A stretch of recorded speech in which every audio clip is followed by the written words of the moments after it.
Santiago Camacho, compañero, historias humanas, historias que se quedan grabadas, historias que tú fuiste recibiendo, historias que nunca vamos a olvidar, historias que son parte de los 10 años de este equipo y de este programa. Pues sí, hubo muchas historias, como te comentaba al principio del programa, historias que me emocionaron, que nos emocionaron a todos. Y, por ejemplo, y luego hemos tenido confirmaciones, hemos tenido referencias, hemos sabido cómo han continuado algunas de esas historias. Por ejemplo, Francisco J. Torres y muchos otros compañeros, oyentes, invidentes, nos agradecieron muchísimo ese recuerdo de tanta gente mirando al cielo y tanta gente poniendo nuestros ojos al servicio de las personas que no podían contemplar ese espectáculo, pero que lo vivían a través de nuestras narraciones, a través de las narraciones de nuestros corresponsales, de nuestros colaboradores. Y la verdad es que ese recuerdo que hicimos a las personas que no podían acompañarnos del todo, no como ellos quisieran en la fiesta, las personas que estaban trabajando, que estaban hospitalizadas, que estaban ocupadas en cualquier otra cosa, los mismos exámenes mismos, pues la verdad es que en las redes sociales y en los mensajes pues me han llovido muchísimos agradecimientos. Hay historias que incluso terminaron de una forma casi de película. ¿Te acuerdas de que mencionamos esa pareja que él iba a pedirle matrimonio a su chica aprovechando este acontecimiento nuestro? Pues esa petición se produjo, y además se produjo de una forma casi mágica, porque parece ser, y nos comentan, la historia es preciosa, que justo en aquel momento apareció una estrella fugaz que puso la rúbrica a esa nueva pareja, que puso la rúbrica a esa petición de enamorados, que por cierto fue aceptada. Que lo sepan. Qué hermosa historia, y me encanta, tal y como está el patio, que esa sea la escena que casi concluye todo esto, ¿no?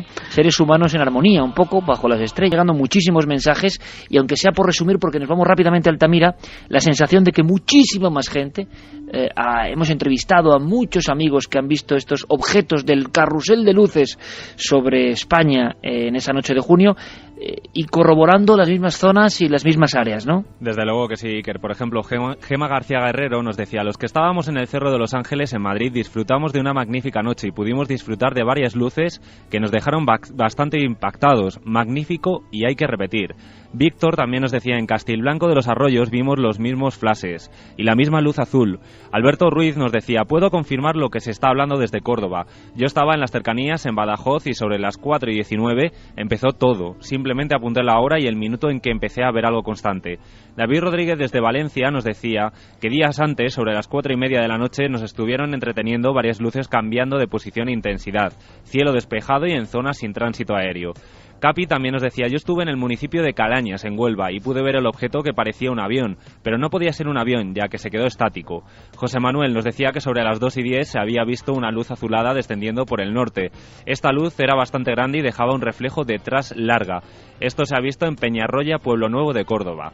También, por ejemplo, nos llegaban mensajes precisamente de gente que se acercó al programa, allí a Valladolid, a esa central. Óscar Utrillat nos decía que la verdad es que fue una noche especial, de principio a fin. Algunos por poca cabeza, yo mismo nos fuimos justo al terminar el programa, y no se me ocurrió acercarme a saludar y poder conocer a Iker y al resto del equipo, pero bueno, ya lo sé para otra vez. Bueno, pues Óscar, habrá ocasiones, seguro, amigo, seguro. Y un mensaje muy interesante, Iker, que nos ha llegado ahora mismito de Carlos Pulido, que nos dice: estimado Iker, me llamo Carlos Pulido y soy piloto de transporte de línea aérea. Esta noche del día 16 de junio de 2012, a las 23:26, me encontraba situado en la confluencia de las calles Canal de Suez y Urano de Barajas Pueblo en Madrid.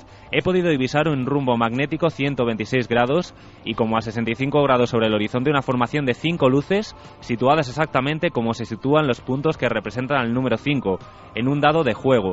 Apenas unos segundos de percatarme de su presencia, la luz superior izquierda y la luz central se desvanecieron, mientras la luz inferior izquierda comenzó a desvanecerse mientras describía una trayectoria rectilínea hacia el sur.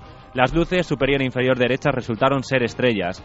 Ha sido algo bastante impresionante. Puedo dar fe por mi dilatada trayectoria en el mundo de la aviación de que no se trataba de aviones y además se encontraban a bastante más altitud a la que vuela un avión comercial. Saludos. Interesante, Carlos. De aquí al final del programa intentamos recopilar más datos, a ver si alguien más en Madrid esta misma noche ha visto esto que nos comenta un hombre del mundo del aire. Santi, Carlos, gracias compañeros. Volvemos a conectar, Carlos, después para saber algunos mensajes más y si hay noticias sobre todo esto. Perfecto. Yo ahora me marcho a Altamira. Quiero que recordéis algo. Así empezaba un programa, así empezaba un documental emitido hace 3 años que ahora resulta un poco profético. Veréis, sabéis que hay una noticia ha dado la vuelta al mundo. Las pinturas rupestres españolas, las cuevas como el castillo de Altamira parece que pueden ser los primeros templos donde nace el misterio, nace la conciencia humana. Esto es gordísimo, ha sido portada no solo de Science, sino de Times, de el New York Times, de todos los periódicos del mundo, portada. El Mundo ayer, por ejemplo, El País también, por supuesto, pero El Mundo reflejaba en 4 páginas completas. Hay que viajar a Altamira. Para mí es el mejor programa que he hecho jamás, por diferentes motivos. Estoy seguro que no volveré a hacer algo similar. Fue un momento muy mágico, un momento que a mí me cambió la vida. Y ese programa empezaba así, resumiendo lo que para nosotros es el gran misterio del salto infinito. Y ahora, amigos, ahora sabemos que en la cueva que más rodamos, en el castillo, en ese monte piramidal que existe a las afueras de Puente Viesgo, único en el mundo, con 5 cavernas con signos mágicos rupestres, allí están las primeras señales artísticas de la conciencia del hombre, precisamente allí. Así empezaba este documental. Hace 41.000 años nos ocurrió algo importante y que quizá contenga la esencia de todas las preguntas que alguna vez nos hemos hecho. La ciencia sigue buscando respuestas, pero es posible que nunca lleguemos a tener una certeza. Hace 41.000 años.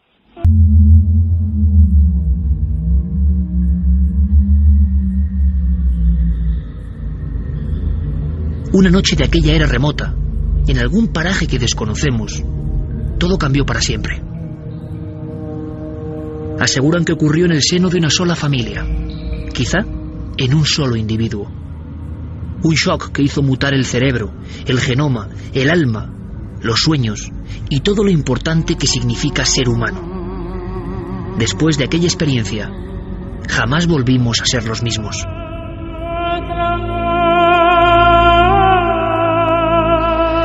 Pues así empezaba ese salto infinito que esta semana, no sé exactamente qué día, la tele es así, se reemitirá y me siento muy orgulloso. Volverá a emitirse en 4 este documental porque la noticia está ahí. Las dataciones, encabezadas por José Antonio Las Heras, director de Altamira, y un grupo interdisciplinar, arrojan elementos como un antropomorfo, o sea, un extraño ser de esos de apariencia fetal que nadie sabe qué son y que están en el fondo de todas las cuevas mágicas con más de 37.000 años en Tito Bustillo, cueva ya asturiana. Pero en Altamira hay signos extraños, signos indescifrables, como de un primer esoterismo remotísimo, ilegibles, con 38.000 años. Y hay unos discos rojos, tremendos, en ese templo tenebroso y luminoso a la vez que es el castillo, que tienen 40.800 años. Esto a veces es doblar lo que se pensaba en algunas ocasiones. Esto significa que en el tiempo de los neandertales, en el tiempo de esa otra humanidad, había ya arte. Eso significa que una humanidad desapareció, no sé si devorada por la otra, aniquilada por la otra. ¿Cuál fue la historia de esa otra humanidad que de verdad existió? Yo solo sé que en el castillo tuve experiencias tremendas, con las luces, proyectando figuras que parecían fantasmagóricas en lo que me parecía a mí el primer cine de la Isha más fuerza. Es el misterio de lo profundo. Claro que se puede contar desde lo científico, desde lo arqueológico, desde lo numerológico, pero yo ya no puedo ver nada así porque a mí me ha picado el virus de la cueva. Y siempre vuelvo, siempre regreso. Pero después de estas cosas a vuela pluma, que yo os digo porque las siento así, las he vivido así, os puedo decir que la noticia es alucinante y que se bifurquen muchos misterios. Y que por supuesto en la prensa cada uno lo utilizará como quiera y cada uno será hijo de sus criterios y sus ideas. Y cada uno ante una misma máscara, ante una misma pintura o ante una misma cueva, pues saca lo que lleva dentro y es muy diferente, claro. Esto es lo que saco yo. Y seguro que para cada uno de vosotros, si vais al castillo que se puede ir, hay una experiencia distinta. Esa es la magia, ¿no? Las cuevas pueden reflejar lo mejor y lo peor que llevas dentro. En la misma cueva puedes sentirte como en casa, tanto como para pedir para tu hija, y puedes sentir en un pasillo el terror, Puedes sentir que las sombras cobran forma. Puedes sentir que no estás solo. Algún día contaré lo que me pasó en Altamira. Algún día contaré por qué entré siendo periodista y salí transfigurado. Algún día os contaré, porque no es ningún secreto, simplemente estoy estudiándolo, por qué aquello cambió mi alma por completo. Y por qué no puedo ver nada igual, después de estar a solas en el primer templo del hombre. A ver si un día lo logro. Igual es que no existen las palabras para contarlo o yo no las encuentro.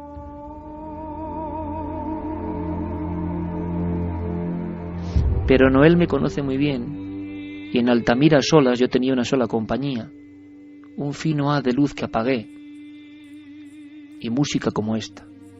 Lisa Gerrard fue mi única acompañante en algunos momentos. El director de Altamira me dio un gran premio, y yo se lo quiero agradecer. Me dejó solo y proporcionó un encuentro inolvidable. ¿Locura?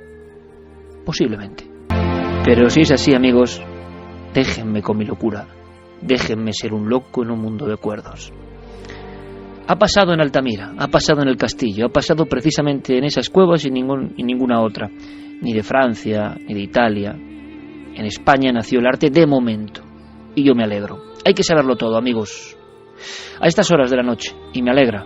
Director de la Cueva de Altamira, ni más ni menos. José Antonio Las Heras, buenas noches. Hola, ¿qué tal? Buenas noches. Bueno, yo creo que primero, muy contentos, por si alguien todavía, alguno de los cientos de miles de personas que ahora te escuchan, no sabe del impacto. La noticia podría tener ese titular también, ¿no? El arte nació en nuestro país. Sí, hombre, sería un titular periodístico, pero se basaría en un hecho concreto. En este momento, la datación más antigua de lo que consideramos arte, del arte paleolítico, del primer arte de la humanidad, las dataciones más antiguas están en la Cueva del Castillo y en la Cueva de Altamira en este momento. Y ese es un dato objetivo. No hay una carrera por ver quién tiene unos miles de años más o menos, pero hoy se puede decir eso, claro que sí.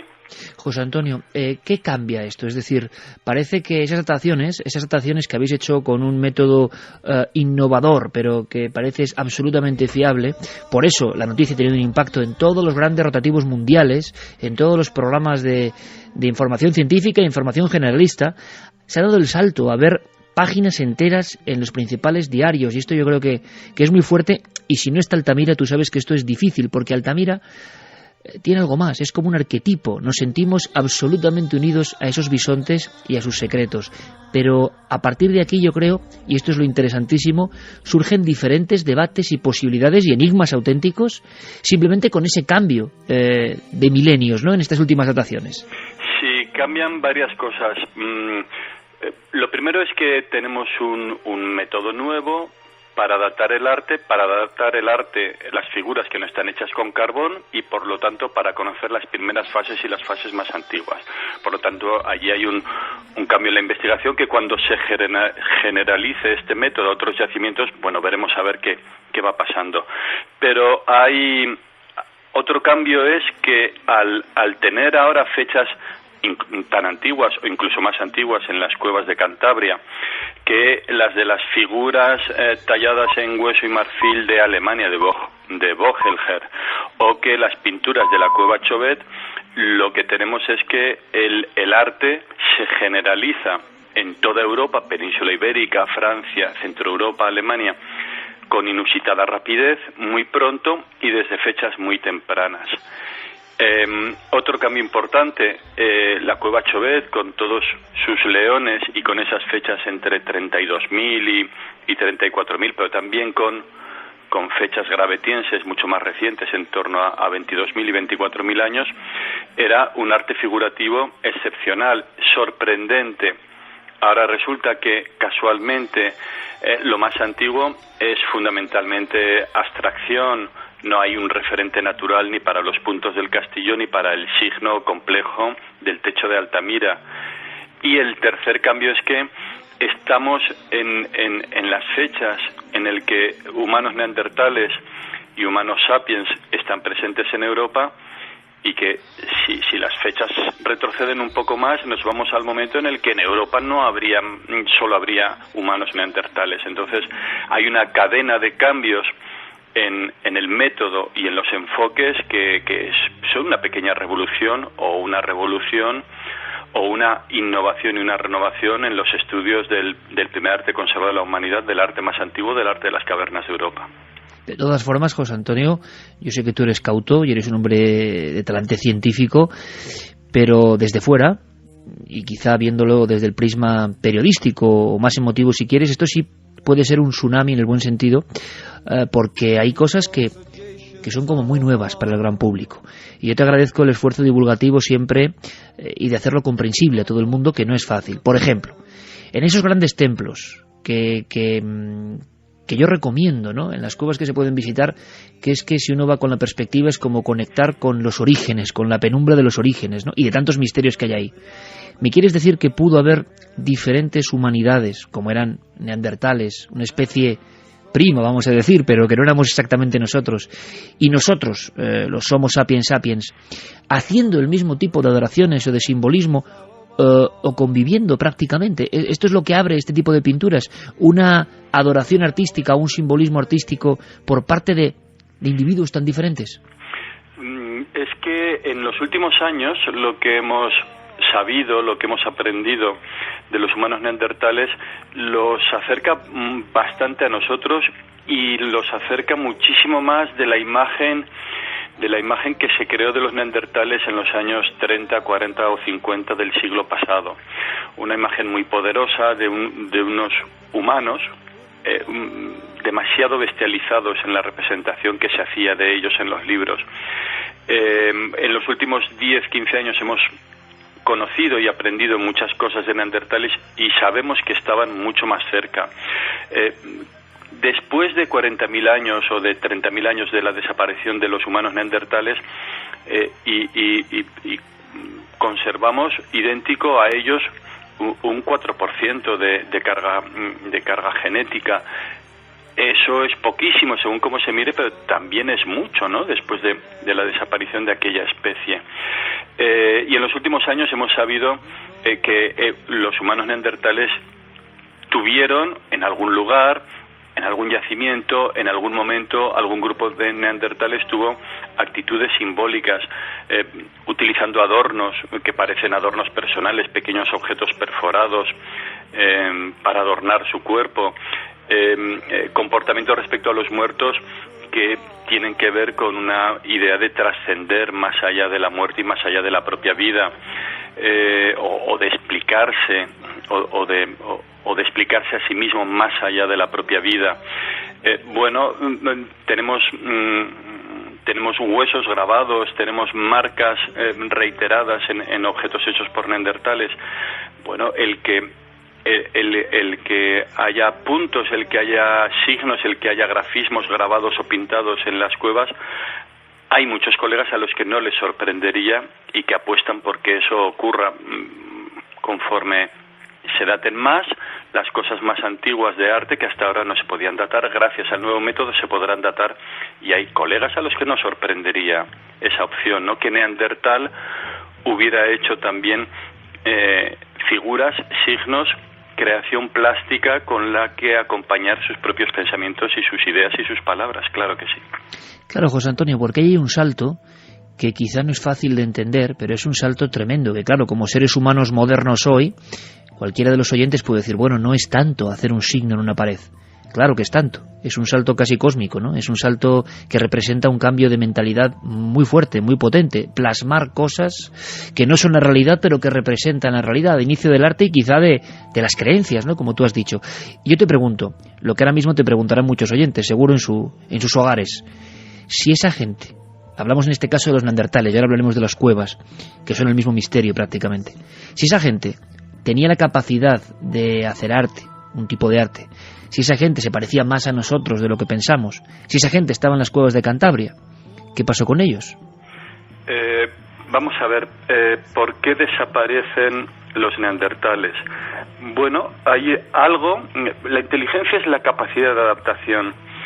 Podemos pensar que su inteligencia tuvo un límite a un cambio de circunstancias o a unas circunstancias concretas en Europa, o también, como me decía el otro día un colega del equipo, Yao Cillao, que me decía, bueno, ¿y por qué desaparecieron todas las comunidades aborígenes de todo el continente americano en apenas 2 o 3 siglos, en apenas 3 siglos. ¿Por qué desaparecieron? Bueno, fueron arrolladas no por personas con una inteligencia superior o distinta, sino por personas con una mayor demografía y con una cultura, es decir, con una tecnología distinta y superior, más eficaz, más eficiente. Es decir, bueno, pues a lo mejor la desaparición de esos grupos de cazadores-recolectores o con agricultura elemental, que los había en el norte de América, en Centroamérica y en Sudamérica, o los estados prehispánicos, sencillamente desaparecieron porque no pudieron enfrentarse al poderío tecnológico y al poderío demográfico de sus iguales venidos de fuera. No hace falta pensar en conflictos, simplemente en arrinconamiento, en el aislamiento de esas comunidades de neandertales y ese aislamiento les impidió progresar y ser viables. No hay por qué pensar en otras cosas. Pudo haber, y siempre se dice, pero no se puede demostrar, que enfermedades de las que fueran portadores los sapiens pudieran afectar desgraciadamente a los neandertales. Bueno, realmente no sabemos por qué. Sabemos que los últimos neandertales permanecen aislados en las penínsulas de ibéricas, de Italia y en Grecia, bueno, en condiciones marginales frente a las poblaciones de los humanos sapiens. Es curioso porque, al igual que el arquetipo del arte rupestre o lo que hablábamos de Altamira, genera una fascinación en el hombre de la calle, el tema del neandertal, ¿no? Y de esa especie tan similar y tan diferente al mismo tiempo que desapareció hace no tanto tiempo y que nos dejó quizás sus marcas, también genera como una sensación de novela, de querer saber más.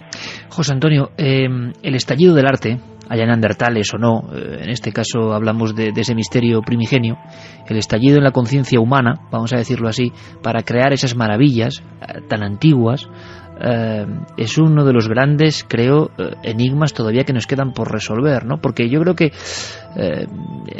yo mismo no acabamos de entender muy bien cómo se produce ese proceso y por qué en las cuevas. Sigue habiendo una información bastante extendida, un desconocimiento en el gran público si uno no se adentra en el mundo de las cavernas y se piensa que eran, bueno, cosas simplemente para cazar, casi recreaciones lúdicas. La sensación que yo tuve, puedo estar equivocado o no, quiero conocer tu opinión, es que todo eso tenía un poder muy fuerte. O sea, da la impresión de que uno se adentra en unos lugares muy sagrados, pero antes quizá de cualquier religión. Eso se siente hoy, José Antonio, en Altamira, o al descender a la Cueva del Castillo. Sentimos que estamos en lugares de poder anteriores incluso al establecimiento de religiones. Por supuesto, cualquier antropólogo, cualquier historiador no utilizaría con comodidad y con naturalidad la palabra religión para calificar lo que podemos intuir detrás de esas primeras figuras. Lo que llamamos arte, y con los datos que tenemos ahora, es algo que aparece generalizado en Europa, en el Cantábrico, en Francia, en Alemania, en torno a hace 35.000 o más años, en el periodo que llamamos auriñaciense. Y se asocia a cuevas. Pero es que nuestra fascinación por las cuevas se ha mantenido hasta antes de ayer. Ceres tiene su relación con la diosa Ceres con unas cuevas, y Cibeles va acompañada por leones, y hay un colega que no descarta que pueda haber una relación entre los leones y la figura femenina de Chauvet con los leones que acompañan a Cibeles, a la diosa Ceres. En nuestra fascinación por los ámbitos cavernarios, en nuestras religiones de ayer mismo, en el mundo griego y en la religión clásica de Grecia y Roma, pues está allí, y desde el Paleolítico, desde las cuevas europeas paleolíticas, las cuevas siempre nos han fascinado, y da igual que nos vayamos a cuevas con usos rituales sagrados o profanos en el Yucatán, en México, o que busquemos cuevas en Indonesia, donde asociadas a ritos trascendentes, sagrados o profanos. Es decir, sí estamos en el origen, en el origen de pensamientos importantes, de pensamientos trascendentes, hay todo un largo periodo, hay unas formas de la religiosidad primitiva o unas formas prereligiosas asociadas sobre todo a comunidades de cazadores-recolectores en las que debe entenderse ese primer arte que conservamos en Europa. Hay que pensar que esas imágenes no están adornando el lugar donde viven esos grupos humanos, esos primeros grupos humanos que hacen figuras, sino que están más allá, que están en un espacio estrictamente simbólico. Son imágenes que, como el arte contemporáneo y cualquier arte histórico, acompañarían pensamientos e ideas trascendentes, sagradas o profanas, pero en todo caso trascendentes, importantes. Palabras e ideas se acompañaron de signos. Solo nos quedan los signos ahora, solo nos quedan esas figuras, las más antiguas abstractas, poco después con un naturalismo impresionante. Bueno, es un mundo que estamos descubriendo poco a poco y que estas fechas nos sorprenden y nos ayudan a centrar nuestra atención de investigadores, por supuesto que sí. José Antonio, cuando un hombre como tú desciende a la cueva y está solo en la cueva, ¿podemos explicarle a los oyentes lo que se siente realmente? Porque a mí me da la impresión de que cambia mucho el mundo y que vosotros, los que trabajáis en este ámbito, sois personajes muy peculiares, te lo digo con todo el afecto. No. Vivís en un mundo que es muy curioso y, en mi opinión, muy mágico, o muy diferente al mundo ordinario convencional, y se puede expresar, o es un poco inefable, es un poco difícil, lo que se siente ahí abajo, en las cuevas sobre todo con arte rupestre, en las cuevas tan especiales como Altamira, el Castillo y tantas otras. Cambia la realidad, la percepción de la realidad. ¿Se puede llegar a sentir en algún momento lo que pudieron sentir ellos? A ver, te oí hablar y estaba recordando las palabras de Rafael Alberti cuando él visita la cueva de Altamira. Y él, entre otras cosas, y creo que cito casi textualmente, ¿no? Un temblor milenario estremecía la cueva. Ese estremecimiento, ese temblor, esa subyugación y ese sobrecogimiento que produce Altamira, a mí me lo produce ahora al remembrar esas experiencias, y me lo produce pues cuando entro solo, o en el momento en el que te quedas un poco aislado del grupo que está trabajando en ese momento en la cueva haciendo algo. Bueno, cualquier cueva, pero la cueva de Altamira sobrecoge, impresiona. Yo creo que allí gravita sobre uno todo lo que ha ocurrido a lo largo de milenios por muchas personas con ideas de trascender, con sus creencias importantes, con sus vivencias. Si existe el genio del lugar, el genio de Altamira es un genio poderoso que nos afecta a todos. Yo soy afortunado de sentir pues ese temblor milenario que decía Alberti, ¿no? Esa fascinación. Es impresionante lo que uno siente si está atento y se deja llevar en una cueva como Altamira, o en una cueva como Chauvet, o en una cueva como la de Covalanas, en Ramales de la Victoria, que en vez de un gran templo es como una magnífica ermita, ¿no? Y son sensaciones que se pueden tener, o sensaciones a las que uno se puede acercar a través de las cuevas que están abiertas o a través del Museo de Altamira. Pero Altamira subyuga, Altamira sobrecoge, y uno siente allí ese temblor milenario estremecedor que describe Rafael Alberti. Y José Antonio, ¿por qué Altamira? Porque yo he tenido la oportunidad de rodar varias cuevas, tú lo sabes, y ¿por qué Altamira puede llegar a provocar no sé cómo llamarlo, pero desde luego un estado, no sé si de conciencia paleolítica, conciencia cósmica, un estremecimiento milenario, como tú dices? ¿Por qué muchos artistas han visto su sensibilidad absolutamente iluminada en esos momentos debajo del techo maravilloso de los bisontes, o de otras partes mucho más desconocidas? Porque cuando uno habla de Altamira, por fortuna o por desgracia, el arquetipo es el que está, el potente, el de los bisontes, pero es que hay muchos rincones maravillosos, increíbles, alucinantes. ¿Por qué esa cueva? Yo no sé si se puede contar o no, pero es tan especial hasta para quien no sabe de arte prehistórico. ¿Por qué si se va con cierta apertura de miras o con cierto relajo, parece que algo te envuelve allí? José Antonio, te lo digo sinceramente. Sí, porque nos envuelve a todos. No hace falta ser prehistoriador, ni historiador del arte, ni arqueólogo para sentir sobrecogimiento en una cueva como Altamira. Cuando la cueva estaba abierta al público, era relativamente frecuente que alguna persona saliera llorando de la cueva y los guías lo sabían y lo comentaban. Personas, bueno, sin una formación especial, que satisfacían un deseo a lo mejor formado en la infancia, pero que luego el lugar les imponía una emoción muy fuerte. Bueno, yo he compartido cuando la cueva estaba abierta y había visitas, la experiencia de estar con artistas, bueno, tan conocidos y reconocidos, pues como Antonio López, como Julio López Hernández, como Enrique Gran, como Amale Avia, como tantos y tantos, ¿no? Como Tapies, Miquel Barceló, Juan Uslé, Jorge Gay, etcétera. Bueno, los artistas cuando les oyes hablar de lo que están viendo, están hablando de un colega, ¿no? Están observando la obra de un colega. Pero esa obra realizada por alguien que sería un intercesor, un intermediador entre la realidad visible y la realidad trascendente, la que está detrás de las cosas y animando la vida. Cuando alguien ve la obra de ese intercesor que era artista, pues no hace falta ni ser artista ni ser historiador para emocionarse y para llorar incluso, ¿no? Es decir, ¿por qué? Bueno, hay una parte condicionada. Altamira es un nombre mítico, hay una parte física, las cuevas nos impresionan a todos, adentrarnos en el mundo subterráneo impresiona mucho, y hay una parte real, ver esas figuras allí, saber que estás viendo lo que alguien hizo hace 15 o 20.000 o ahora más de 36.000 años. Bueno, pues es una emoción muy fuerte, muy intensa, y uno la puede racionalizar o puede dejarse llevar.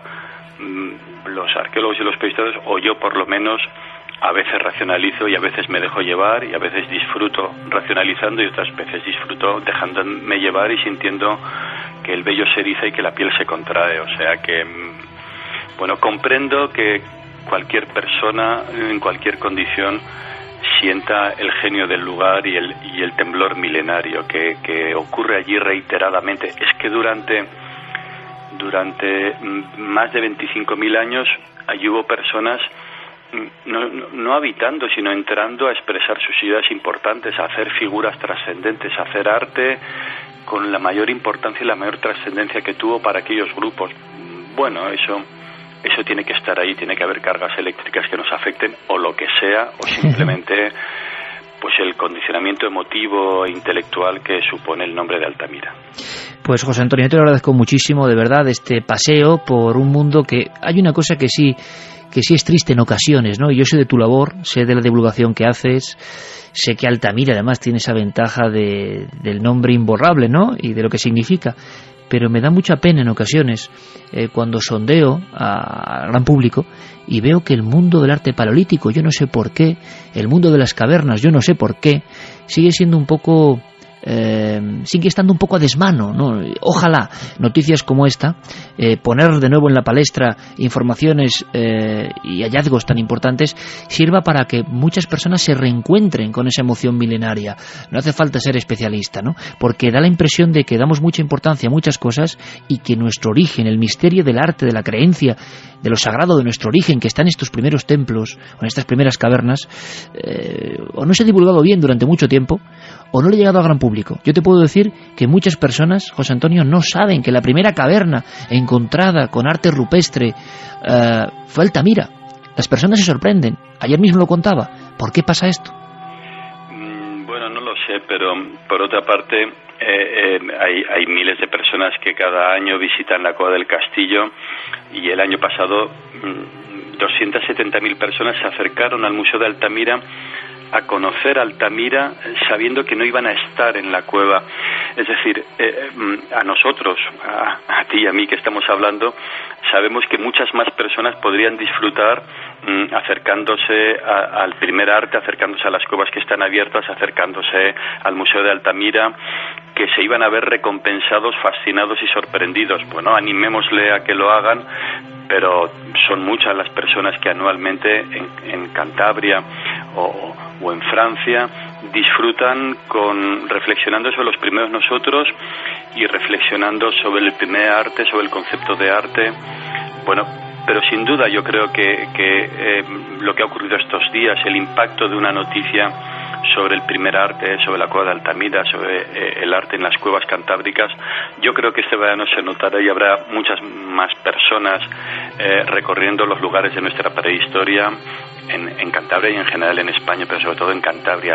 El patrimonio prehistórico que tenemos es excepcional y yo creo que a nadie le decepcionará y todos serán sorprendidos disfrutando mucho con la más bella prehistoria y con los primeros nosotros, por supuesto que sí. Pues sigamos divulgando, José Antonio, que continúe la labor, que haya muchas más sorpresas y esta noche cientos de miles de amigos yo creo que tienen un motivo más para aproximarse, tanto que hablamos de misterios, ¿verdad? El misterio de los orígenes o el primer misterio y algo que es inolvidable, imborrable y que puede transformar la vida.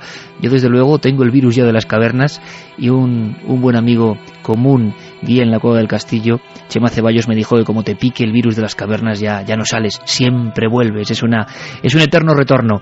José Antonio Las Heras, director del Museo de Altamira y de esa caverna maravillosa, de ese gran templo de la humanidad. Te agradezco mucho que estés en los micrófonos de Milenio 3 en la SER y nos vemos muy pronto. Un fuerte abrazo y que sigan los éxitos. Gracias, muchas gracias.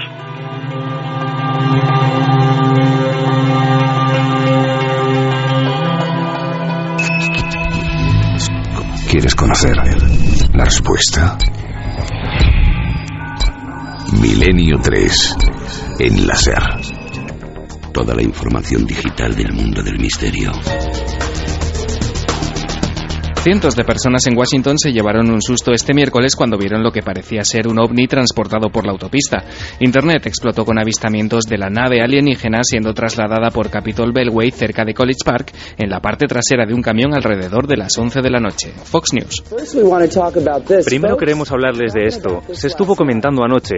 Son fotos de Twitter de algo que muchos vieron en Beltway anoche alrededor de las 11 de la noche. Parece un ovni en la parte trasera de un camión. Varios centenares de sorprendidos ciudadanos tuitearon las fotos del misterioso objeto con exclamaciones como «Un ovni en Maryland, ¿dónde están los Men in Black cuando los necesitas?» o «¿Puede Obama explicar por qué tenemos un ovni en la carretera?». La policía del estado de Maryland ha revelado que el supuesto ovni era en realidad un dron militar que estaba siendo trasladado desde el oeste de Virginia a una estación aeronaval del sur del estado.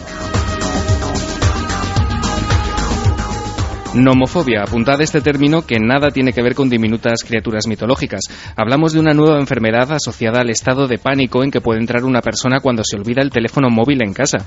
Un nuevo estudio revela que casi el 53% de los usuarios de móviles tienden a sentir ansiedad cuando pierden su terminal, se les agota la batería, el saldo o no tienen cobertura. Realizar algún tipo de conducta excesiva con el móvil que le impide las relaciones con los demás, en ese momento ya tenemos que empezar a sospechar que hay una adicción.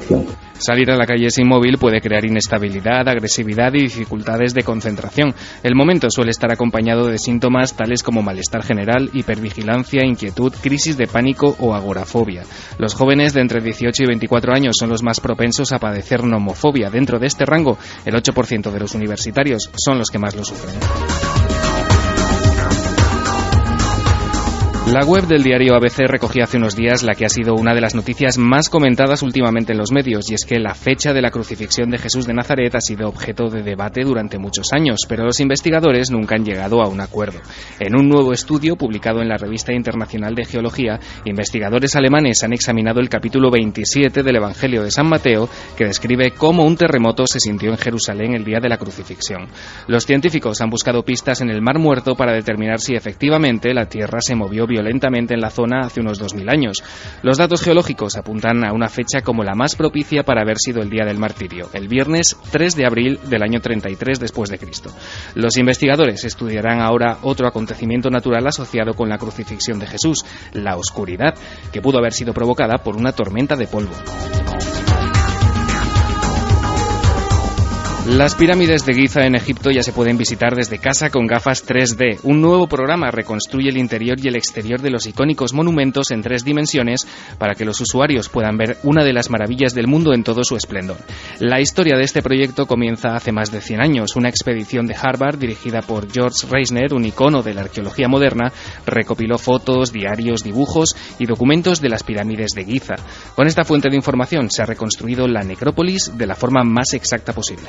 Muy pocas conservan el empaque y la fuerza que en otro tiempo tuvieron, pero entre todas ellas hay una, la más grande, que escapa a cualquier adjetivo y constituye el mayor monumento que el hombre jamás ha levantado.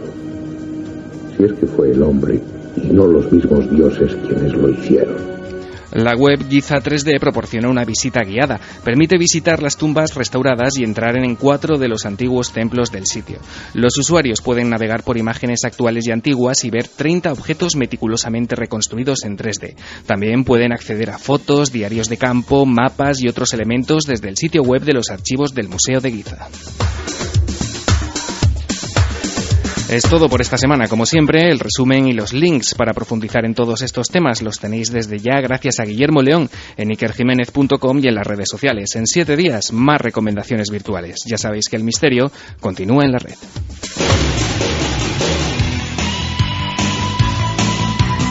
Y no hay tiempo para más. Después de repaso por la red, por lo digital, nos marchamos. Gracias, Carlos Largo, compañero. Gracias, Noel Calero. Gracias a todos y mandamos un abrazo muy especial a Fermín Agustí, que el pobre está ahí con la tiritera, con la fiebre, estos virus que recorren el mundo, que son otro misterio, por cierto, claro que sí, alguna vez hemos hablado de ello.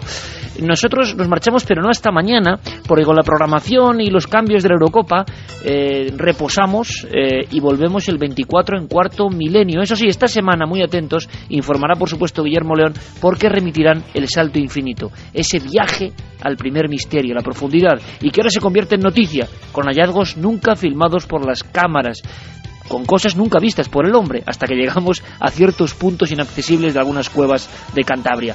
De verdad que es para emocionarse con ello. Esta semana se emitirá El Salto Infinito y nosotros volveremos, repito, el 24 en Cuarto Milenio con la emisión correspondiente. Feliz semana, amigos, sed muy felices, intentadlo con todas las fuerzas. La nave del misterio continúa su viaje. El mundo. Bueno, tú imagino que muy contento, amigo, porque estás casi a la vera de esos primeros templos que ahora sabemos que son los más antiguos del mundo. Estás muy cerca de donde nació el arte. Sí, y eso señor. Es casi nada, ¿eh, amigo? Sí, señor, es todo un privilegio estar aquí tan cerquita de Altamira. Pues vamos a hacer una cosa importante. Mundo digital, mundo del misterio, mundo de las redes. Y concentrándolo sobre todo en esta última temporada. Había una pregunta que era básica, Diego, y que era clave y que puede dar mucho que hablar. Es más, vamos a poner en compromiso aquí a Carmen de Santi. Si lanzamos ahí las monedas de cuáles son los temas que más están funcionando, que más se buscan hoy del misterio en Internet, ¿qué decís? Crisis, misterio. Crisis, misterio, pero crisis no es un misterio en general, ¿no? Oh, sí. Oh, sí. Ah, bueno, o quién está detrás de la crisis, amos del mundo claro, y demás. Claro, conspiración, tema conspiración con la crisis y lo que se nos viene encima. ¿Qué términos crees que se estarán buscando en los servidores más populares con mayor intensidad a ese respecto? Pues no lo sé, la verdad. Brokers, misterio, bolsa, no lo sé. Eso por encima los que mueven los hilos. Eso por encima de Fin del Mundo, 2012. Yo creo que sí. Santi. Yo conspiración, ahí estoy de acuerdo con Carmen. Creo que es que se ha puesto de nuevo otra energía para la conspiración, ¿no? Sí, porque la gente está viendo que pasan cosas que escapan no solo de su control, sino de muchas veces del control de los políticos, algo que casi sabemos tú y yo de primera mano. Y la verdad es que yo creo que es una de las cosas que interesan. Probablemente no sé si habrá habido impacto suficiente, o sea, margen suficiente de tiempo para medir el impacto. Con la alerta OVNI hayamos dado también al OVNI una vida nueva en la red, pero bueno, supongo que todo eso nos lo va a desvelar Diego. Venga, Diego, hagamos de oráculo en la red. Has hecho un estudio, fue una idea un poco a bola pluma, una de esas locuras, uno de los atracos con los que yo suelo amenazar a Diego de vez en cuando. Oye, ¿por qué no sondeas esto?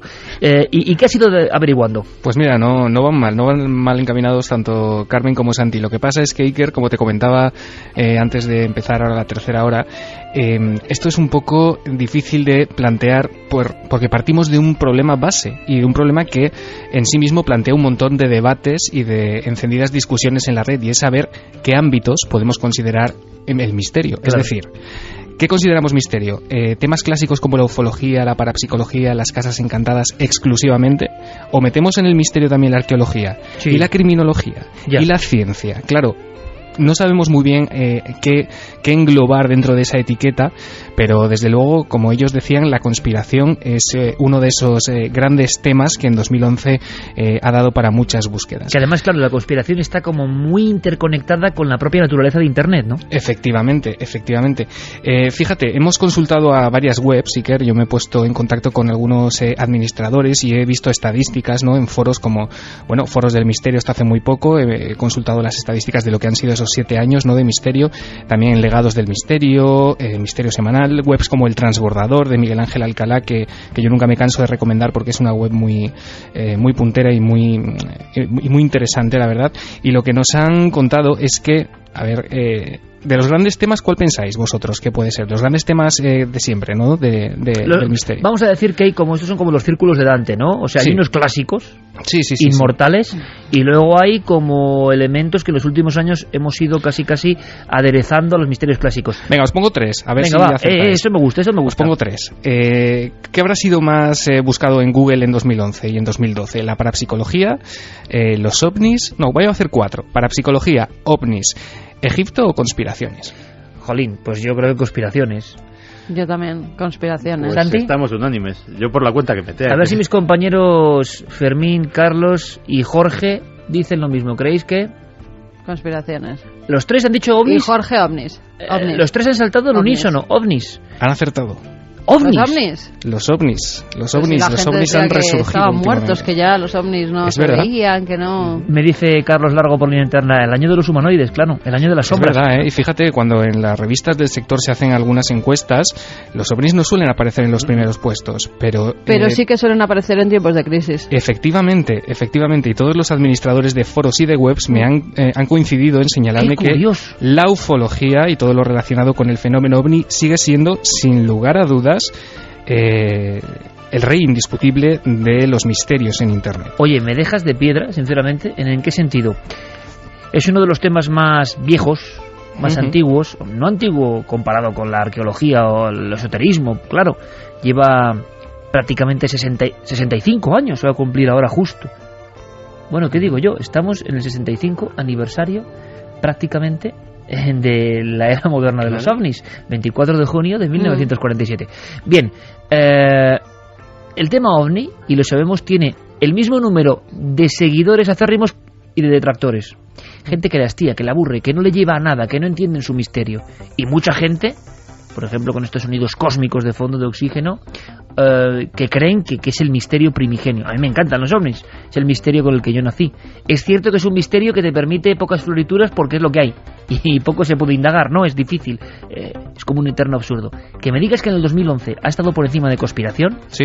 Esto ya tiene un debate. Ahora, ha estado genial eso.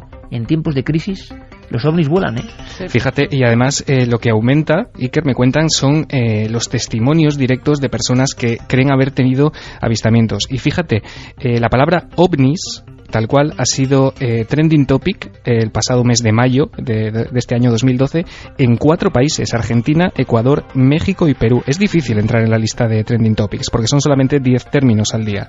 Qué curioso. Pues esa palabra ovnis ha sido trending topic el mes pasado en 4 países. Yo ya sabía que el tema de la estadística iba a dar mucho que hablar.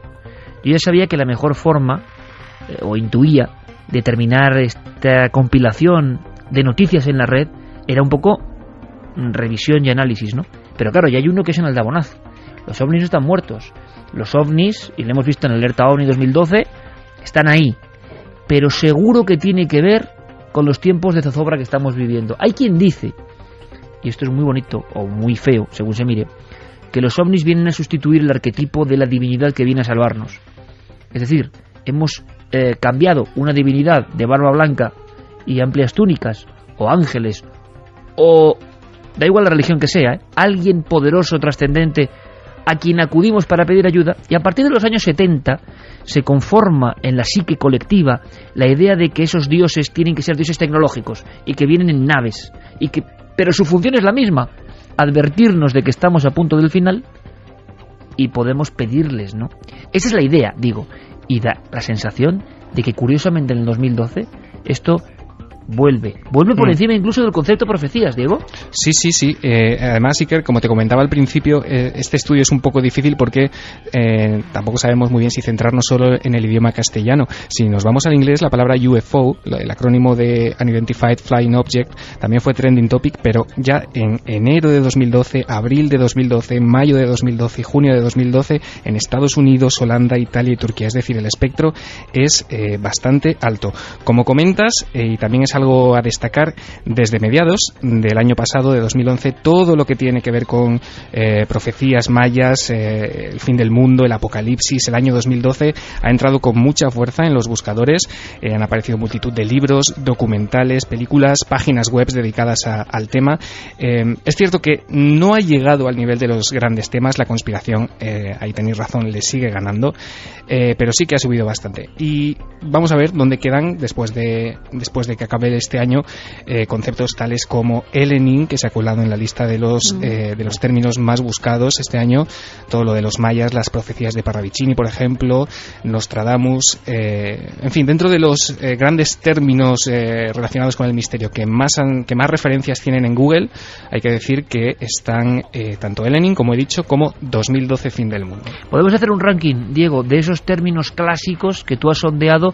¿Cómo serían los primeros puestos, por lo tanto? Pues fíjate, es muy curioso porque los ovnis, aunque tienen mucho tirón, no están en primer lugar. El primer lugar con más referencias en Google, claro, esto también te lo comentaba Iker, no podemos meter términos en Google y fiarnos del número de referencias que da, porque lógicamente muchas de esas palabras no aparecen relacionadas con el misterio. Lo que hemos hecho es relacionarlas, ¿no? Hemos puesto, por ejemplo, conspiración más misterio, o sí, porque si no pueden ser puro conspiraciones políticas. Lo mismo que si metemos Cristóbal Colón, pues claro, habrá cientos de miles de páginas que nada tengan que ver.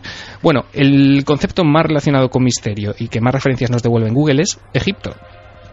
Qué curioso, misterios de Egipto como algo permanente. Sí que es un clásico imborrable. Bueno, y también por todas las revueltas que ha habido en Egipto últimamente. Sí, pero ya digo, hemos metido en Google Egipto misterio, no solamente Egipto. Es decir, tenían que aparecer los dos términos de alguna manera hilados. Así que no deja de ser curioso. Luego también tenemos conceptos como Bilderberg, que ahí Santi seguramente que le habrá llamado un poquito la atención. Bilderberg nos devuelve más de 5 millones de resultados en Google. Curioso, Santi? Sí, de hecho, la última reunión del grupo Bilderberg fue seguida muy de cerca por los internautas porque fue hace apenas unas semanas y todo el mundo, de hecho, coincidió que Soraya Cerveta Santamaría estaba allí y parece ser que tuvo que ver con esa visita en la que presuntamente se negoció nuestro rescate bancario. Pues por lo menos desde España esa reunión se siguió con especial atención y efectivamente habían decenas de noticias que hacían referencia, incluso en medios que normalmente no son misteriosos, que hacían referencia a la reunión del grupo Bilderberg. De hecho, una de las webs que seguramente que también visitas, Santi, muy a menudo, que es About Top Secret, sí, claro, se cuela en los bueno, no vamos a decir primeros puestos, pero está muy arriba en el ranking que proporciona Alexa.com, que es una web que mide el nivel de popularidad. Sí. Te propongo un pasatiempo, que es a ver si averiguas qué nick tengo yo en About Top Secret. Lo he intentado, no creas. Llevo tiempo con el reto, no me lo propones tú ahora, se me ha ocurrido a mí y en ello estamos algunos, no solo yo, algunos más. Seguimos con el ranking, Diego. Entonces tenemos Egipto y Misterios de Egipto como principal. Sí. Tenemos Club Bilderberg como destacadísimo. Sí, seguimos. Y en 2011 y 2012 aparece Elenin como otro de esos términos muy buscados. Después tenemos ovnis, con más de 3 millones de referencias. Parapsicología, conspiración viene después. O sea, parapsicología supera conspiración. Me sorprende. Sí, en referencias en Google, no en popularidad. Luego, si quieres, hablamos de los temas que más interesan en foros, porque aquí difiere un poquito, luego también tenemos 2012, fin del mundo, con más de casi 2.200.000 referencias. Hay 1 millón más de referencias a los ovnis que a la profecía del fin del mundo del 2012. Efectivamente. Eso ya es una cosa que yo no me esperaba de ninguna manera en pleno verano del 2012. Y luego aparecen términos como tormenta solar, que también ha dado mucho que hablar en estos primeros meses de 2012.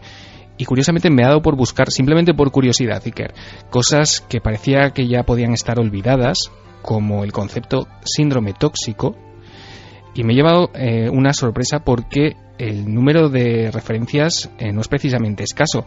Estamos hablando de 53.500 referencias en Google que hablan del síndrome tóxico y de todo el tema de la colza, que parece que está ahí un poco dormido, y ni mucho menos, en Internet sigue despertando bastante interés. Claro, a diferencia de temas que, digámoslo así, en la realidad cotidiana, ¿no?, de 3 dimensiones se habla, en la red muchos temas de conspiración viven y se alimentan y retroalimentan por la propia circunstancia un poco conspiranoica de ese trasvase de información que es la red. Entonces la red está siendo también, así como cementerio de elefantes, que ahora comentaremos, la sensación de que energiza a algunos temas que tienen ahí su nicho perfecto para conspirar, para hablar, para decir, para acumular documentos, y el síndrome tóxico o misterios en torno a la colza y tantos otros misterios españoles de conspiración tienen ahí un perfecto hábitat. Es que ten en cuenta que el medio es perfecto.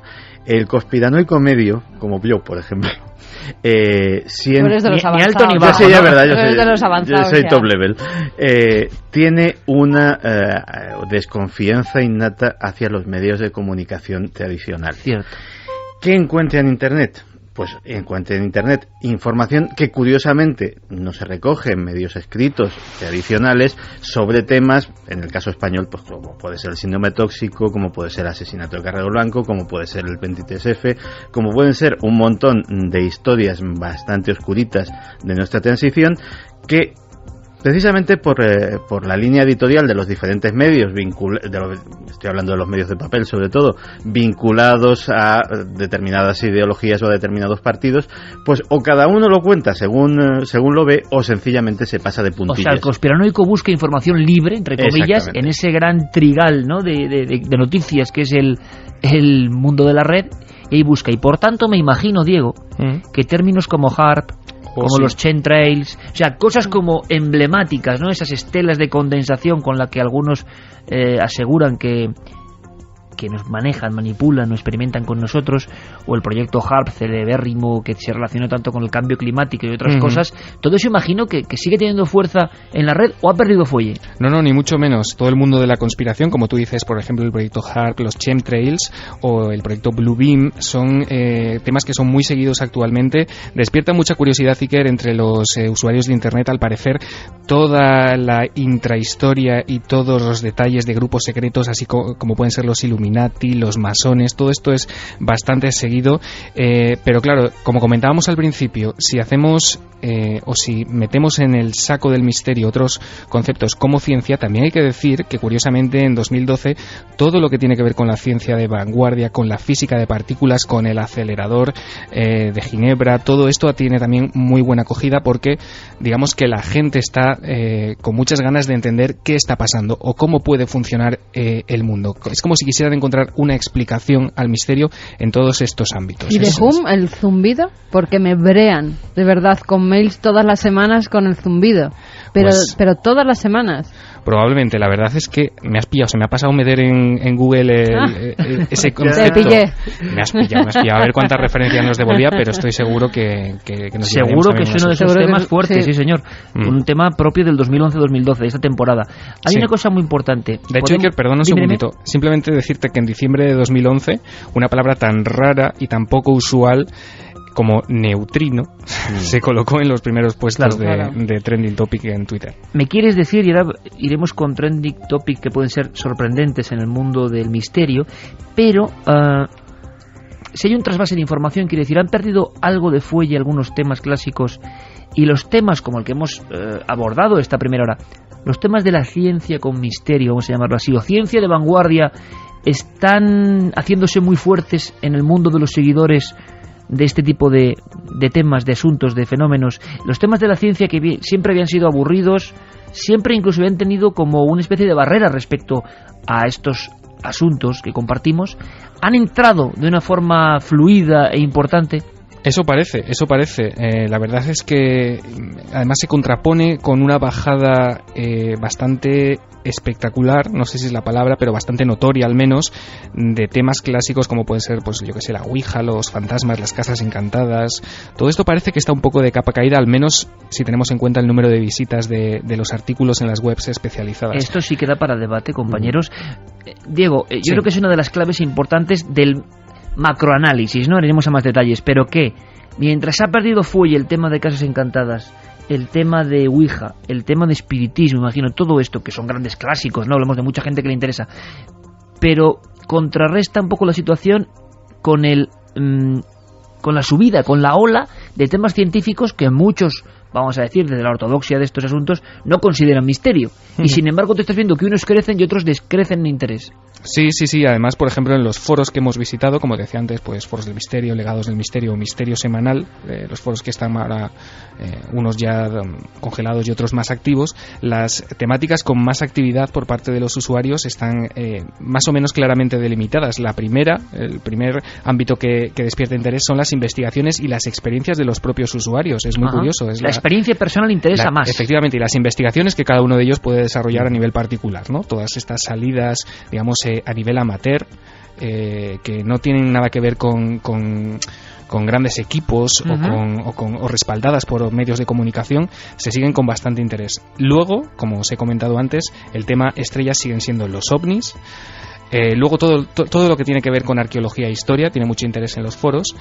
Fíjate que antes de las conspiraciones se coloca la ciencia, como os decía, a nivel de interés y de participación en los foros. Tenemos ciencia y conspiraciones. Hablamos un poco, como decías antes, Diego, de la popularidad. Una cosa son las búsquedas y otra cosa es dentro de los foros lo que genera una mayor actividad de diálogo, ¿no? Efectivamente, y en los últimos puestos tenemos la parapsicología, como te decía, parece que decreciendo su interés, los mitos, las leyendas y la criminología. Y desde luego, y me fastidia decirlo porque a mí me gusta mucho, si hay un ámbito que parece que está de capa caída, es la criptozoología. Tenemos muy poca actividad en los foros en ese ámbito. Esto merece unas palabras. Aunque volverá a la criptozoología. Seguro. Porque con la búsqueda del Yeti a nivel científico, me imagino que eso reactivará las búsquedas que hay a nivel criptozoológico.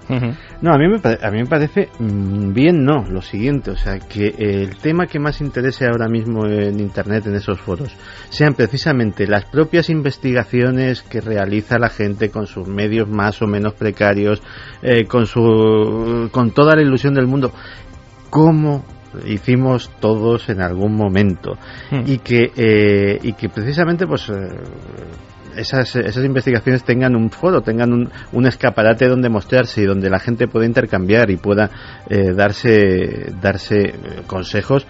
Me parece que después de más de una década en que el investigacionismo de salón internetico, que la gente se marcaba unos articulitos muy majos a base de corta-pega y dos búsquedas, me parece una entrada de aire fresco tan maravillosa que no puedo menos que celebrarlo. Mira, me lo comentaba precisamente Santi Miguel Ángel Alcalá, que es el webmaster de esa página del Transbordador, y decía que a la vista de las estadísticas que tiene en su web, parece que al lector aficionado al misterio, le encanta leer sobre todo a los nuevos investigadores y a los divulgadores. Es como si buscasen, como tú dices, un nuevo prisma, ¿no? Una perspectiva menos inmovilista de todos estos temas y un soplo de aire fresco, en definitiva. Pues yo creo que es muy interesante porque es algo que está ocurriendo, y estas señales de la web, estas señales del mundo digital indican algo, y nosotros, por supuesto, estamos observando atentamente signos, símbolos, algo que nos llama, ¿no?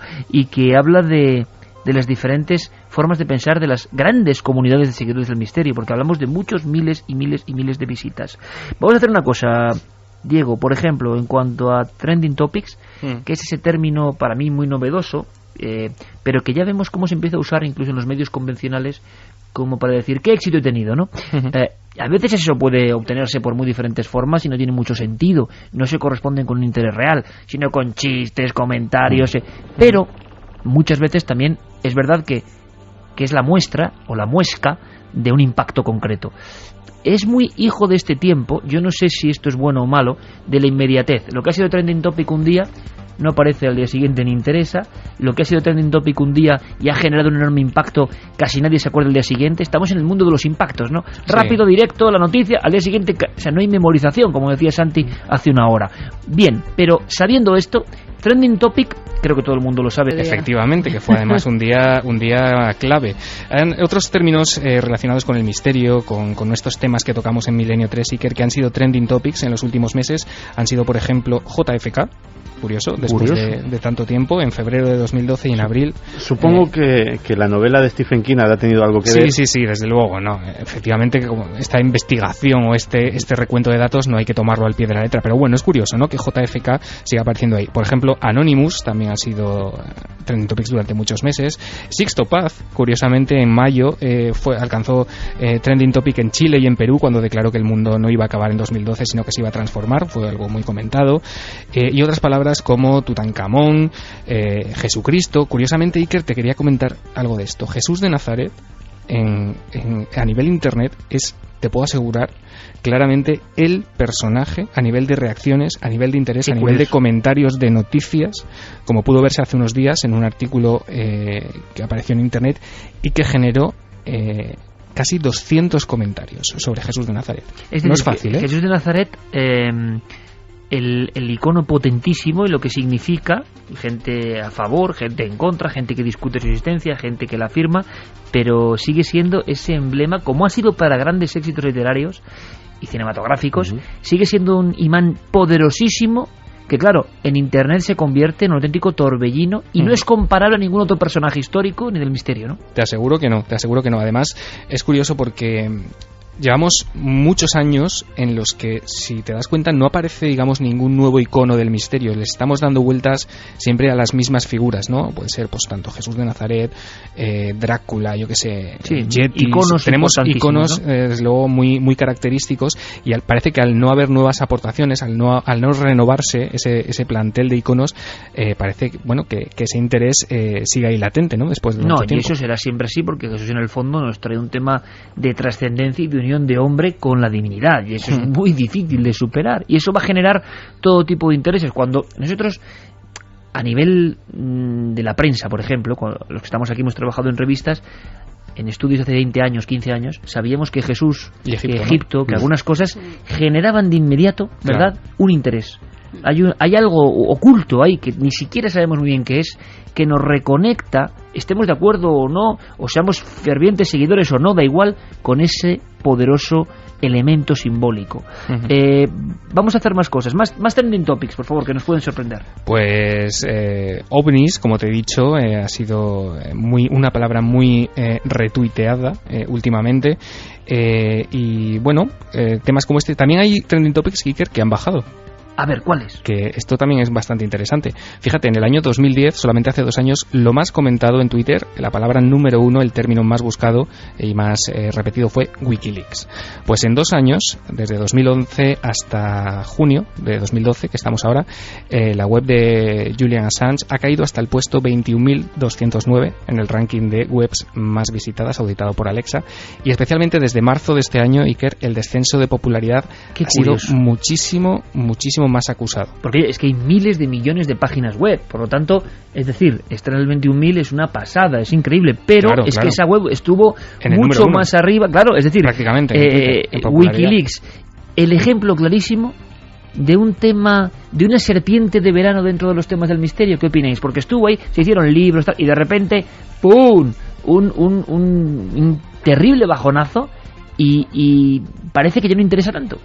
No, aquello fue... que iba a ser la bomba y se quedó en petardo. Lo fue, de hecho. O sea, el problema es que no ha tenido continuidad. De hecho, Julian Assange ahora está bastante más ocupado en hacer entrevistas, que son muy buenas, a líderes mundiales y a personajes más o menos polémicos, que en seguir manteniendo vivo Wikileaks. Pero la sensación que hay, Santi, y en internet es curioso esto y creo que se percibe, y es a lo que voy, es que se prometían un montón de informaciones, por ejemplo, respecto al misterio. El mundo del misterio cogió Wikileaks como una ventana donde iban a ser muchas cosas, y luego esas cosas o no han llegado, o no han salido, o se han quedado ahí.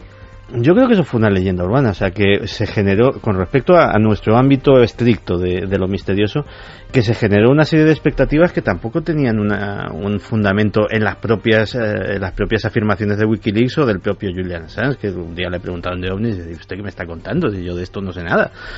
Pues yo creo que se va de las propias ganas que tenemos, digámoslo así, se va generando de, pues entonces van a sacar aquí lo del Área 51 y lo de Roswell. Exacto. Y aquello, y no.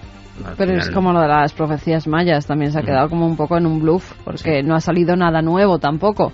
fin del mundo, luego ya se decía que el fin del mundo nada, que era un cambio de era, con lo cual son cosas que no se mantienen mucho tiempo un calendario nuevo que no tiene nada que ver. Más allá. Sí. Diego, las páginas a nivel mundial más potentes, conspiración, misterio, ¿nos puede sorprender? Sí, fíjate, hemos estado hablando de la popularidad de los ovnis últimamente y páginas como Latest UFO Sightings, que se dedica a recopilar los últimos avistamientos ovni, están, por ejemplo, no os fíes 100% de estos datos porque han sido recogidos un poco deprisa, pero están más o menos en el 5º lugar de las páginas sobre estos temas más importantes. ¿Sabéis cuál es la primera? O la que primero aparece. Cuéntanos. Es una que es perfecta además para descubrir la verdad y la leyenda de, valga las redundancias, de leyendas urbanas. Es Snopes.com. Está en uno de los primeros puestos a nivel mundial sobre páginas web sobre misterio. Luego está About Top Secret, que es esa página sobre conspiraciones. ¿Dónde está Santi, no? Efectivamente, sobre temas que no nos cuentan o sobre noticias, pues bueno, al margen de lo oficial, ¿no? ¿En el 3? Estaría Renz.com, que es la página de Jeff Renz, un divulgador sobre noticias sobre misterio y bueno, un poco polémico, ¿no? Que es muy seguido en internet. Pero es muy misterio, digámoslo así, mezclado, o sea, triunfa el misterio con conspiración, con poderes ocultos. Sí, Renz es muy conspiranoico. Lo de exopolíticas, estas movidas extrañas, ¿no? Sí, pero bueno, ya ves, es muy seguido, muy seguido. No, fenomenal. Luego tenemos ahí a Wikileaks, que no sé si lo podríamos considerar como misterio, pero sigue en ese top 10. Y luego, por ejemplo, ikerjiménez.com a nivel mundial está alrededor del puesto 150.000, pero en España está dentro, ocupa el puesto 3.560 y algo de páginas. Que es una barbaridad, me imagino, porque para la cantidad de páginas de todo tipo de contenidos que hay en España. Y luego pues tenemos webs de divulgadores como Javier Sierra o JJ Benítez que son también muy muy consultadas. Muy interesante, este sería el ranking. Y en cuanto a audio, en cuanto a descargas, por ejemplo, puede ser sorprendente, aunque sea rápidamente, Diego, programas más descargados, temas en radio más seguidos por la gente, con más impacto. Mira, te doy un par de datos muy rápidos. Por ejemplo, lo más escuchado en iVoox en 2011 en la categoría Misterio fue el dossier Área 51 que hicimos aquí en Milenio 3 sobre esa base del sur de Nevada. Es lo más escuchado de todo el año 2011. A mí, bajo ningún concepto, me parece de los mejores programas. O sea, que es decir, ¿qué diferencia hay a veces entre lo que uno piensa que hace y su sensación? Pero y luego, fíjate, Iker, tema ovni, Tema ovni, es verdad. No, y a lo mejor no fue un programa tan granado, pero lo recuerdo con cariño porque por primera vez en muchísimo tiempo dimos información nueva de algo a lo que se había dado muchísimas vueltas, contando siempre lo mismo, sacando siempre las mismas cosas, y aportamos una docena o bastantes más de datos inéditos que procedían de un libro de reciente publicación, una magnífica investigación que no sabía absolutamente nadie. A lo mejor eso lo agradece la gente. Qué curioso, Área 51 Milenio 3, el programa más descargado de esta temporada. Y después, dentro del primer trimestre de 2012, desde enero hasta marzo, en la categoría Historia y Creencias de iVoox, lo más escuchado, lo más popular ha sido el programa Conspiración en la Red, donde hablamos de esos documentales que, alarmaban a la población sobre esos, en teoría, grandes problemas de la humanidad. O sea, programas de radio que hablan de cosas de la pura naturaleza de la red. Tienen mucho eco. ¿Algo más que destacar para concluir, Diego, de todo este análisis? ¿Qué sensación te da? ¿Algún detalle más que quieras para completar este fenomenal dossier? Bueno, pues simplemente eso, ¿no? Que los temas aparecen y desaparecen excesivamente rápido. Por ejemplo, es muy raro que aparezca ya otra vez como trending topic algo como Japán o Fukushima, que estuvo también ahí en los primeros puestos, y que yo creo, Iker, que vivimos en una era de información de usar y tirar, que nada permanece, nada queda, y desde luego a mí me resulta de las cosas más curiosas que el interés del gran público en Internet siga estando en un tema tan clásico y que lleva ahí, como decías al principio, tanto tiempo con nosotros como pueden ser los ovnis. Qué interesante. Es para reflexionar. Para reflexionar profundamente. Lo has dicho perfectamente, en este mundo de información de usar y tirar, donde nadie recuerda casi nada al día siguiente y solo se espera el siguiente impacto, resulta que dos temas absolutamente eternos como los ovnis o Jesús de Nazaret en el ámbito histórico misterioso, por ejemplo, siguen copando todos los primeros puestos. Interesantísima reflexión, como interesantísimo ha sido asomarse al ciberespacio gracias a Diego Marañón. Ha sido un placer y un honor trabajar contigo esta temporada, Diego. Un abrazo fortísimo. Ya sabes que el honor es mío siempre. Un abrazo a todos y buenas noches. Un abrazo. Pues ¿sabéis lo que os digo? ¿Sabéis lo que os digo? Que como el tema más seguido siguen siendo los ovnis, vamos a hacer la entrega de una especie de pequeño premio homenaje. El equipo de producción de la cadena SER hizo una recreación. ¿Qué estaba de fondo? El misterio de los ovnis. Pero más allá, un peldaño más allá. ¿Tú te acuerdas de la historia, Santi, de Alberto San Martín Gómez? Hombre, no me voy a acordar. Y un regalo extraño. Sí, señor. ¿Te acuerdas, verdad, Carmen? Esas piedras misteriosas. Bueno, esta es la historia que empieza así. La ha hecho Diego Marañón, la ha escrito Diego Marañón, y por supuesto la pone en escena en este teatro de las ondas el equipo de producción de la SER. Creo que merece la pena, y que como el resultado es este, lo lógico es decir, bueno, homenaje final, de alguna manera, última recreación de la temporada, última dramatización. Era un enfermero que vivía cerca de Cuatro Caminos y que una noche de madrugada le dolían las muelas. Años 50, algo tan normal, ¿no? Y salió a caminar en la noche. Luego tuvo una vida terrible y una muerte misteriosa. Diego Marañón, cambiando los tiempos, como una novela, nos cuenta la historia de Alberto San Martín, el mensajero de las estrellas.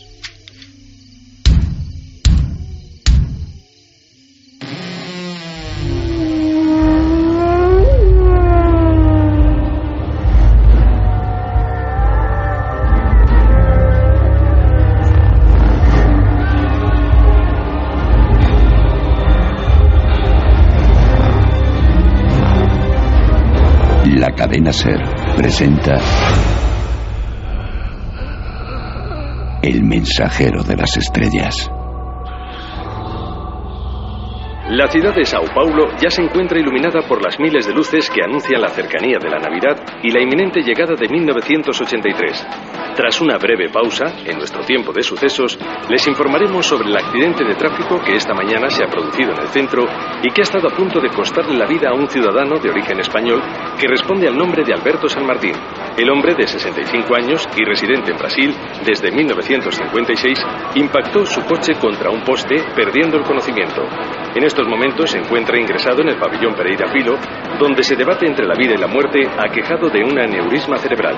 En el momento del accidente le acompañaba su mujer, que resultó ilesa. Volvemos en un instante.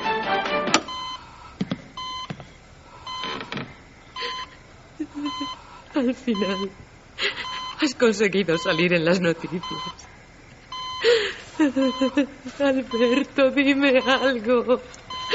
Despierta, por favor, despierta.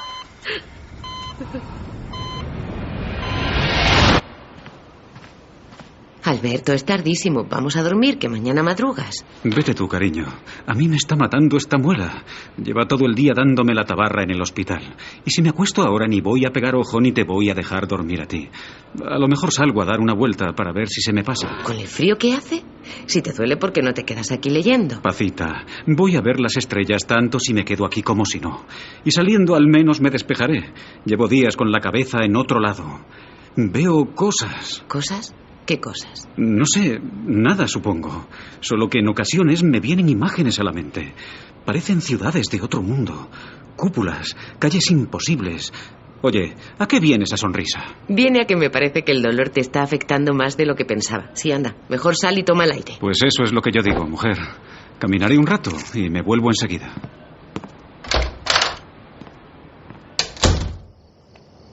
Un extraño impulso que nunca pudo explicar llevó al joven enfermero madrileño a enfilar la carretera de La Coruña.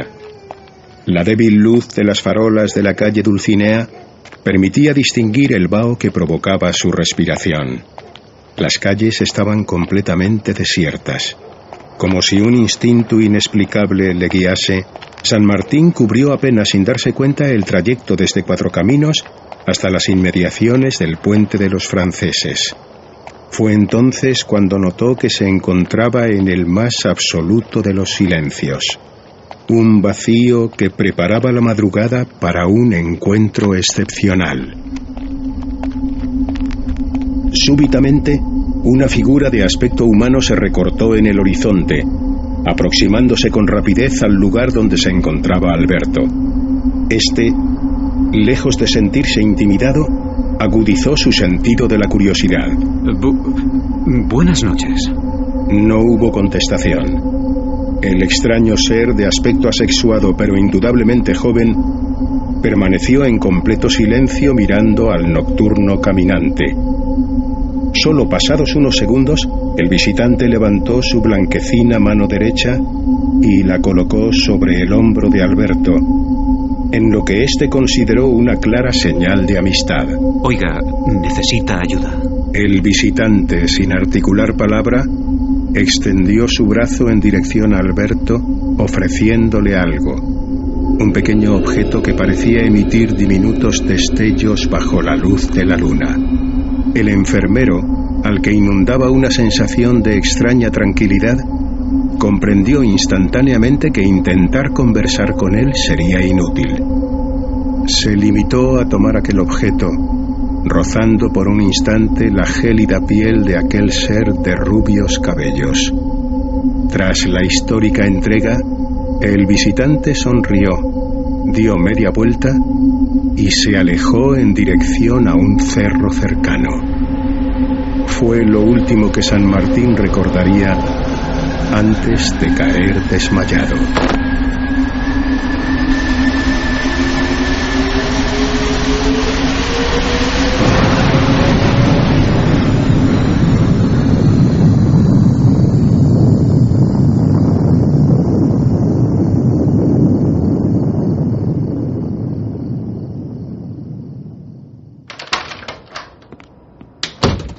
¿Pero dónde estabas? Son casi las 7 y te fuiste a la 1. Me tenías preocupadísima. No te vas a creer lo que me ha pasado. Durante varios e intensos minutos, San Martín relató su experiencia a su mujer, quien lo miraba incrédula. Y entonces, de la loma apareció un aparato enorme, de color negro y circular. Al principio, ascendió lentamente, y luego salió disparado, hasta que alcanzó las nubes. Pero tú te estás oyendo. Eso es imposible, Alberto. ¿Tienes que haberlo soñado? No, yo también lo pensé. Pero aquí tienes la prueba. Cuando desperté hace 1 hora, esto estaba en el bolsillo de mi gabardina. Mira. Alberto se refería al objeto que le había sido entregado. Aquel mensajero de las estrellas le había legado un extraño jeroglífico grabado en una piedra de color violáceo. La pareja examinó concienzudamente la pequeña roca, de forma rectangular y con unas dimensiones de 12 centímetros de largo por 4 de ancho. Sobre su superficie aparecían, desafiantes, 9 signos indescifrables. Pero no puede ser, tiene que haber una explicación. ¿Crees que no sé lo que vi? Y no soy el único. No, señor. Mira, aquí está, en el diario Madrid, a toda página. ¿Lo ves? Desde hace unas semanas, un tal Fernando Sesma está escribiendo artículos sobre ovnis. Él lo sabe. Mira el título. Los platillos volantes vienen de otro mundo. Fíjate. En este otro habla de un americano. Adamski, me parece. A él le ocurrió lo mismo. Alberto, la gente va... Que hablen. Me da igual. Estoy seguro de que todo esto implica algo muy serio. Voy a ir a verlo. Quiero hablar con él. ¿De quién hablas? De Sesma. De Fernando Sesma. Vive aquí en Madrid. Leí que ha formado un grupo. Espera, aquí está. Buru. Sociedad de amigos de los visitantes del espacio. Él es el presidente. Él sabrá qué hacer. No sé. Son gente seria. Alfonso Paso, Buero Vallejo y muchos más se reúnen a menudo en el sótano del Café León. Ellos lo llaman la ballena alegre.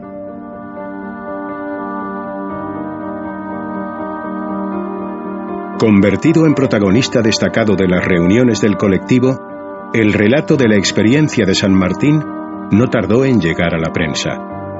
El histórico artículo firmado por el periodista Arcadio Vaquero en el Alcázar causó un revuelo sin precedentes en la sociedad de la época.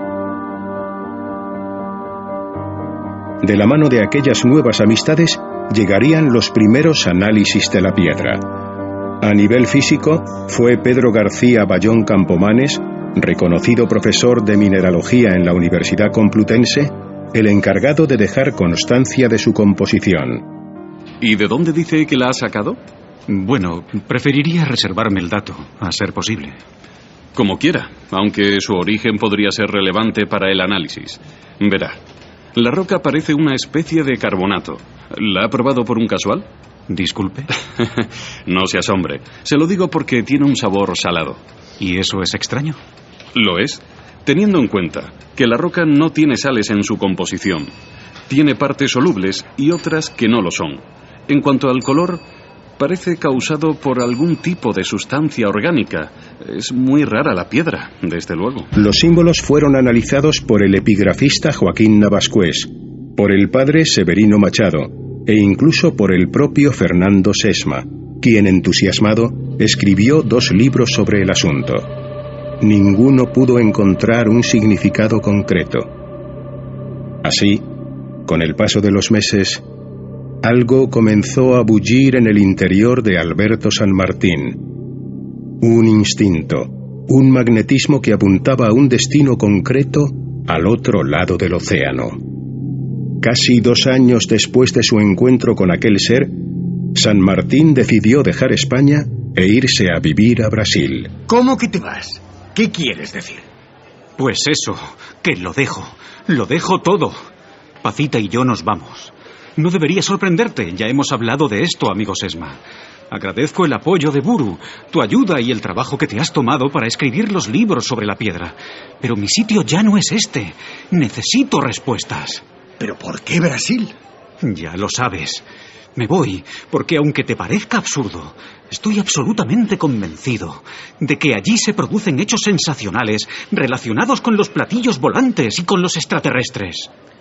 Si estás decidido, solo me queda desearte suerte en la búsqueda. ¿Tienes alguna pista? Sí. ¿Has oído hablar de Percy Fawcett? Fue un explorador que desapareció hace más de 30 años en el Mato Grosso.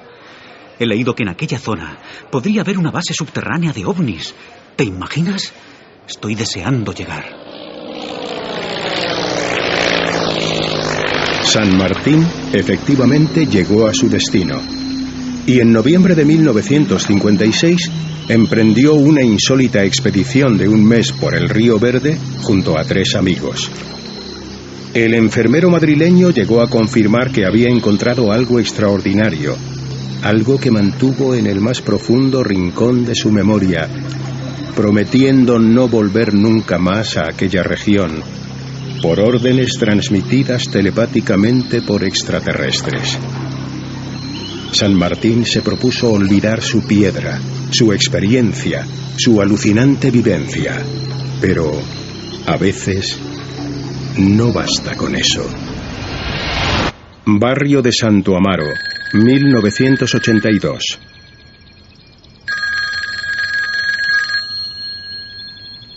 ¿Diga? Buenos días. Quisiera hablar con el señor Alberto San Martín, por favor. Bien, ya lo está haciendo. ¿Con quién habló? Usted no me conoce. Le llamo para advertirle. ¿Advertirme? ¿Advertirme de qué? No se trata de qué, sino de quién. Su vida corre serio peligro, señor San Martín. Lo que usted posee, el mensaje grabado, es más importante de lo que nunca ha podido llegar a imaginar. La CIA y los servicios de inteligencia están... Oiga, ¿quién es? ¿Qué pretende usted? Pretendo ayudarle. Hacerle ver que nunca debe olvidarse de comprobar quién le sigue o incluso quién le mira. Ellos quieren la piedra, la buscan desde el principio y no se detendrán.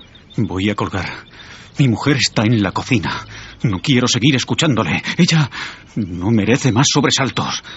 No vuelva a llamar, nunca. Señor San Martín, tiene que escucharme. Quizá podamos vernos para hablar. No, aquello ocurrió hace años. No voy a consentir ni una burla más. Alberto se sentía abrumado. Mientras cruzaba el corto pasillo de camino a la cocina, no pudo evitar cruzarse con su propia imagen en el espejo que colgaba de la pared. Su aspecto serio y preocupado no hacía sino acentuar el cansancio que evidenciaba cada arruga de su rostro. ¿Quién era? Nadie. Una encuesta, creo. Se habían equivocado. ¿Estás bien? ¿Tienes mala cara? ¿Por qué no habría de estarlo? Si estás lista, nos vamos. Voy a sacar el coche del garaje. Algo dentro de mí me decía que esto no iba a acabar bien. Pero descansa, mi vida. Descansa. Quizá en las estrellas encuentres la clave para descifrar tu mensaje. Sé que nunca lo has olvidado. Y yo